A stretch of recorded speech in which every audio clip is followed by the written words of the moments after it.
हेल' लोगोफोर, दिनै 11 अक्ट'बर आरो बे 11 अक्ट'बरजों सोमोन्दो थानाय गासैबो गोनां खौरां आरो कारेन्ट एफेयार्सखौ नोंथांमोननि सिगाङाव लाबोनानै होफैदों। बेखायनो जायफोरा नायनो गोसो नोंथांमोना नायना लानो हानाय जासिगोन। दा बेयो आंनि ब्लग पेज आरो बे ब्लग पेजआव नोंथांमोननो टाइप खालामना होनाय जायो आरो बेयावनो नोंथांमोनहा फरायनोबो हानाय जागोन। बेनि लिंकखौ आं डिसक्रिप्सनाव होना होयो। दा फैदो फारि फारियै नायलांदिनि। ओरैनो हारसिङैनो फरायनायनि सोलाय फरायथिनानै होनायाव माखासे खोथाफोर ओंखारदेरो, बेखायनो भिडिअखौबो नायनाया गोनां होननानै आं सानदों। दा फैदो फार्स्टआव नुनो मोननाय जादों जे मेघालया सरकारा इजराइलजों मोनसे पार्टनारशिप जादों होनदों आरो जेरावहाय सेन्टार अफ एक्सेलेन्सबो गायसननाय जाबाय होनदों। सेन्टार अफ एक्सेलेन्स आरो बेनि गेजेरजों मेघालयानि आबादारिफोरखौ गोजौ थाखोनि आबाद दिहुननायाव जौगाहोनो थांखि लानाय जादों होनदों।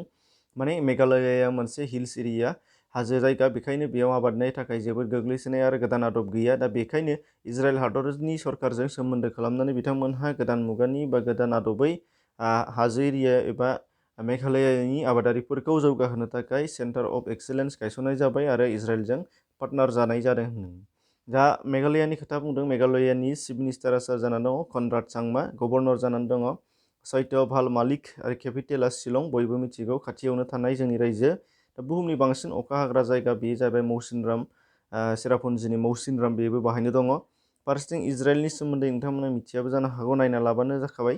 दा बेहाय नुगोन केपिटेल जेरुजालेम, प्रेसिडेन्ट रिभलिन बिथां जानानै दङ। बिनिफ्राय प्राइम मिनिस्टार बेन्जामिन नेतान्याहु बिथाङा जाना दङ। नोंथांमोना नुदों कारेन्सिया जाहैबाय निउ साइकेल, बे इजराइलनि सोमोन्दै। दा बेनिफ्राय नाम्बार 2आव नुनो मोननाय जागोन world mental health day. World mental health day बेखौ नुनो मोनदों। वर्ल्ड हेल्थ डे नङा, वर्ल्ड मेन्टेल हेल्थ डे, बेयो जाहैबाय 10 अक्ट'बराव फालिनाय जायो। थांनाय 10 अक्ट'बराव फालिदों आरो देग्लायनि वर्ल्ड मेन्टेल हेल्थ डेनि थिमखौ नांगौ गोसोआव लानो, बे जाहैबाय काइन्डनेस, आरो बेखौ गोसोआव लाथारनांगोन, काइन्डनेस। आरो बेयो 1992निफ्राय फालिजानाय जादों। बेखौ हु एबा वर्ल्ड हेल्थ अर्गेनाइजेसनानो बेखौ नायनाय जायो। बेनिफ्राय नुगोन नाम्बार 3आव साइन्टिस्ट मेरियो जस मलिना बिथाङा थैबाय, थांनाय 7 अक्ट'बराव रुंसारि जालांदों। गेदेर साइन्टिस्टमोन। दा बे बिगियानगिरि बिथाङा मेक्सिक' हादरनि आरो बिथाङा नबेल प्राइज मोननो हादोंमोन केमिस्ट्रियाव 1995आव। मेक्सिक'नि बिथाङा नबेल प्राइज मोनदोंमोन 1995आव केमिस्ट्रियाव, आरो बिथाङा थांनाय 7 अक्ट'बराव रुंसारि जाबाय। सोरनि खोथा बुंदों? साइन्टिस्ट मेरियो जस मलिनानि। दा केपिटेल मेक्सिक' सिटि, प्रेसिडेन्ट जाना दङ एन्ड्रिस मेनुएल लपेज आब्राडर, बिथाङा जाना दं, आरो कारेन्सिया जाहैबाय पेस'। बेनिफ्राय नुगोन number 4 international girl child day. International girl child day बेखौ नुदों नोंथांमोनहा, बेखौ फालिनाय जायो दिनैनि दिन एबा 11 अक्ट'बराव फालिनाय जायो। आरो देग्लायनि 2020नि 11 अक्ट'बर एबा इन्टारनेशनेल गार्ल चाइल्ड डेनि थिमा जादों होनदों माइ भइस आवार इकुवेल फिउचार। बेखौ गोसोआव लाबानो जाबाय, माइ भइस आवार इकुवेल फिउचार। बेनिफ्राय नाम्बार 5आव दङ बावैसो गिबिसिन सोर आइजोआ वार सार्भिस मेडेल मोननो हानाय जादों। 2020नि वार सार्भिस मेडेल मोनदों गिबिसिन आइजो, आरो बिदि सोर आइजोमोन? बे जाहैबाय मिन्टी अगरवाल। बे नुनो मोननाय जादों मिन्टी अगरवाल, बिथाङा एयारफर्सआव मावो इन्डियानि। बिनिफ्राय थांनाय इन्टारनेशनेल एयारफर्स डेआव बेखौ होनाय जादों। बेनिफ्राय नुगोन नाम्बार 6 फरबेसजों फोसावजानाय 100 माने 100सा धोनिसिननि फारिलाइफोरनि गेजेराव सेथिखौ सोर मोननो हाखो होनदों, बा सोरखौ सायख'नाय जाखो होनदों? बे जाहैबाय मुकेश आम्बानी। आरो मुकेश आम्बानीनि सोमोन्दै आं गोदानै बुंनो गोनां गैया, बयबो मिथिखागौ, जोंनि भारतनिनो रिलायन्स कम्पानिनि बिगोमा।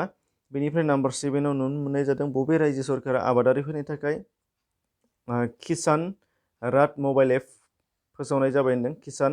किसानमोन, एन थालांदों, सरि। किसान राथ मबाइल एप लन्च खालामनाय जादों। बे जाहैबाय जोंनि आसाम, दाखालिसो फोसावना होदों चिफ मिनिस्टार बिथां सर्बानन्द सन'वाला। आरो आसामनि सोमोन्दै गासिबो जों आसामनिखा, ओंखायनो होदेरनाय जायाखिसै।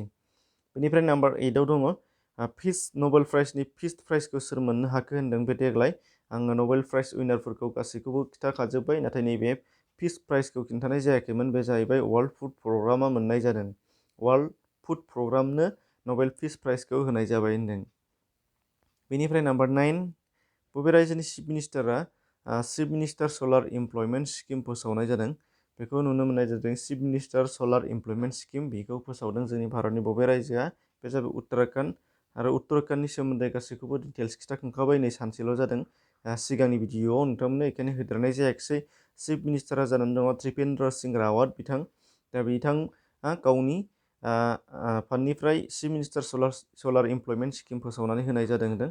दा बेखौ नोंथांमोनहा गोसोआव लाबानो जाबाय। आरो सिगांनि भिडिअफोरखौ आं बुंबाय थादों, डिसक्रिपसनाव लिंक दङ, प्लेलिस्ट दङ कारेन्ट एफेयार्स आरो निउसनि। बेखौ नोंथांमोना नायबानो जाबाय, गासैखौबो डिटेल्स मोनजोबगोन।